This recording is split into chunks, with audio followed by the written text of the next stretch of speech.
Assalamualaikum warahmatullahi wabarakatuh. Agak kareba, saya Muhammad Reski Pratama.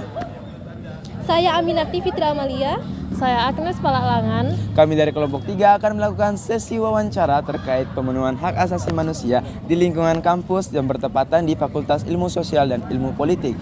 Nah, kita mau tahu nih sejauh mana perspektif teman-teman terkait hak asasi manusia. Mari cari tahu, yuk. Assalamualaikum warahmatullahi wabarakatuh. Halo teman-teman, kami dari kelompok 3 akan melakukan sesi wawancara lagi terkait tentang pemenuhan hak asasi manusia di lingkungan kampus Departemen Ilmu Komunikasi Fakultas Ilmu Sosial dan Ilmu Politik. Dan sekarang ini kita sudah ada narasumber nih. Ya, oke, boleh perkenalan dulu. Halo, saya Rizka Amalia Praja dari Ilmu Pemerintahan. Oke, Ilmu Pemerintahan. Nah, mungkin dari teman-teman ini ada yang mau ditanyakan dari Amir dulu deh. Ya boleh. Karena kita membicarakan hak asasi manusia kan, saya ingin mengkonfirmasi dulu nih. Kakak sendiri tahu nggak apa sih itu hak asasi manusia? Boleh dulu pikir aja. Wah, hak asasi manusia saya rasa setiap orang tahu ya. Nah, hak asasi manusia seperti yang tadi teman saya bilang juga, itu hak setiap orang yang ada pada diri kita sejak kita lahir. Ya. Mungkin ada Agnes? Iya, dari saya, menurut kakak bagaimana cara menerapkan hak asasi manusia di lingkungan kampus? Ini sekurang-kurangnya kita menghargai satu sama lain. Ya, jangan menyinggung sara, terus jangan kalau misalnya berteman jangan pilih-pilih teman. Segampang itu sebenarnya kita sudah menghargai hak asasi manusia. Oke, dari aku nih mungkin Kariza punya pesan-pesan nih buat teman-teman gimana sih supaya nerapin penerapan hak asasi manusia itu biar lebih inklusif gitu, biar lebih masif dan inklusif. Gimana? Oke, teman-teman sekalian, saya rasa kita semua harus tahu bahwasanya hak asasi manusia penting dalam kehidupan kita. Bagaimana kita bisa menghargai satu sama lain agar sekurang-kurangnya kita juga dihargai. Gitu loh. Ya, dan kita juga apalagi di lingkungan kampus yang pemikirannya lebih maju lah ya daripada teman-teman lainnya. Dan sebetulnya kampus juga punya loh badan yang memang mengelola soal hak asasi manusia. Dan kenapa yang tidak berkontribusi terhadap itu lebih bagus.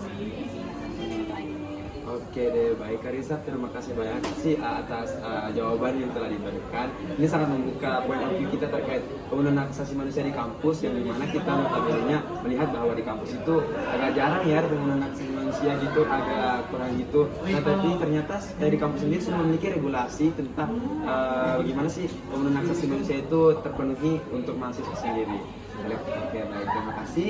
Kami akan mengucapkan terima kasih. Wassalamualaikum warahmatullahi wabarakatuh. Oke, baik. Jadi sekarang ini kita sudah bersama narasumber yang akan kita wawancara ini. Oke, boleh kenalan dulu, Kak? Oke, halo semuanya. Perkenalkan, saya Joshua Dionici Chandra dari Prodi Ilmu Komunikasi. Oke.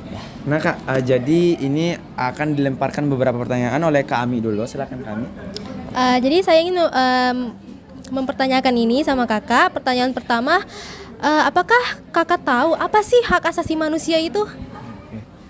Jadi, sepemahaman saya, HAM atau hak asasi manusia itu adalah seperangkat hak yang diberikan kepada seseorang atau ya seorang manusia right after they were born gitu. Jadi setelah mereka lahir, mereka memperoleh hak-hak dasar tersebut gitu.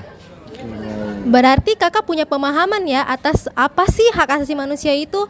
Pertanyaan kedua saya, menurut kakak sendiri nih di lingkungan kampus tuh apakah hak asasi manusia telah terpenuhi sifat-sifatnya di lingkungan kampus ini?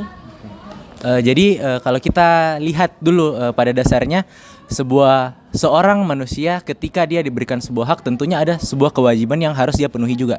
Dan tentu saja ini juga berlaku di kehidupan kita sebagai seorang mahasiswa. Ketika kita menuntut untuk hak kita diperoleh, tentunya kita harus menjalankan kewajiban-kewajiban yang diberikan kepada kita sebagai seorang mahasiswa. Contoh-contoh kewajiban yang mungkin seperti membayar UKT, mengikuti kelas, mengerjakan tugas-tugas dari dosen. Nah, kemudian barulah kita pantas untuk menuntut hak-hak yang kita layak untuk terima begitu.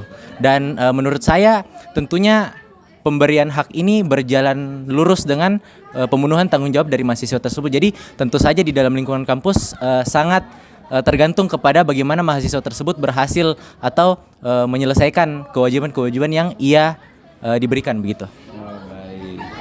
Oke nih Kak, jadi ada beberapa pertanyaan lagi nih dari Kak Agnes. Boleh Kak Agnes, silakan. Oke, di sini saya mau bertanya kepada kakak, bagaimana tindakan kampus dalam menerapkan hak asasi manusia di lingkungan kampus kita saat ini? Baik, jadi mungkin ada satu hal yang bisa saya point out dari hak asasi manusia dari sekian hak-hak dasar yang dipunyai manusia. Salah satunya adalah hak untuk menempuh pendidikan. Jadi di sini sudah sangat jelas begitu peran kampus sebagai institut pendidikan untuk memberikan pendidikan yang pantas kepada setiap mahasiswanya sesuai dengan ya seperti yang saya bilang tadi, kewajiban-kewajiban yang sudah dipenuhi sebelumnya oleh mahasiswa tersebut untuk memperoleh hak-hak dasar ya seperti memperoleh pendidikan itu di area kampus. Jadi menurut saya kampus itu berperan besar pada bagian pemenuhan pendidikan dari setiap manusia yang menempuh pendidikan di kampus tersebut. Oke, baik. Jadi itu saja Kak Agnes. Iya. Oke, baik, dari saya nih Kak Joshua. Menurut Anda apakah pemerintah dan pihak kampus serta mahasiswa dapat bersinergi dalam pemenuhan hak asasi manusia? Jika iya, apa sih bentuk sinergitas itu dan boleh diberikan point of view tentang itu? Tentunya untuk mencapai hasil yang maksimal itu proses yang dilalui itu tidak mudah. Ada banyak hal yang perlu kita benahi dulu seperti yang kita bisa lihat sekarang. Mungkin belum terlihat hasil yang cukup baik begitu di dalam dunia pendidikan. Selain di kampus itu sendiri, di SD, SMP, SMA pun banyak teman-teman kita yang di pelosok yang masih kurang beruntung begitu untuk menerima pendidikan yang pantas. Namun tentunya upaya-upaya yang kita lakukan sangat banyak begitu dan salah satu contohnya sebagai mahasiswa ya saat kita sudah semester akhir kita akan menjalani yang namanya KKN begitu. Dan salah satu program KKN pun ada di bidang pendidikan, bagaimana kita sebagai mahasiswa datang untuk memberikan kontribusi baik kepada teman-teman kita yang di daerah yang ya sekiranya belum mendapatkan pendidikan yang pantas di daerah tersebut, dan kita sebagai mahasiswa pun dapat memberikan dampak baik kepada teman-teman yang ada di daerah tersebut. Oke, jadi baik. Jadi itu kalau kolaboritas atau sinergitas sendiri itu belum terlihat secara konkret ya Kak di kampus sendiri. Ya tentunya itu diperlukan sebuah usaha untuk mencapai satu tujuan tersebut. Nah, jadi pertanyaan selanjutnya itu terakhir nih Kak. Gimana sih cara orang-orang buat merjuangin hak asasi manusianya? Karena kan kita lihat sekarang nih di kalangan mahasiswa dan lain-lain sebagainya, dia tidak menyadari ada hak asasi manusia yang dia miliki. Oleh karena itu, apa sih tips and trick atau apa saran kakak buat teman-teman nih biar lebih aware tentang hak asasi manusia sendiri? Saya rasa yang terpenting di dalam pemenuhan hak asasi adalah kita saling mengingatkan, kita saling menjaga satu sama lain, kita saling mengingat begitu.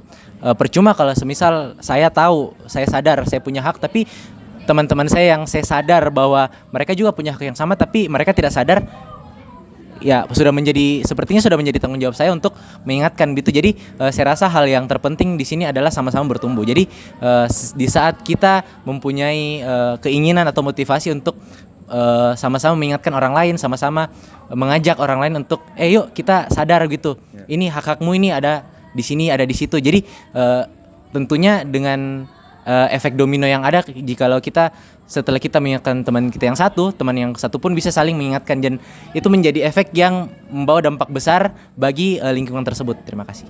Wow, keren sekali jawaban dari Kak Joshua ini ya. Jadi kita tentunya harus ada saling menghargai, mengingatkan biar teman-teman juga ada awareness tentang hak asasi manusia itu.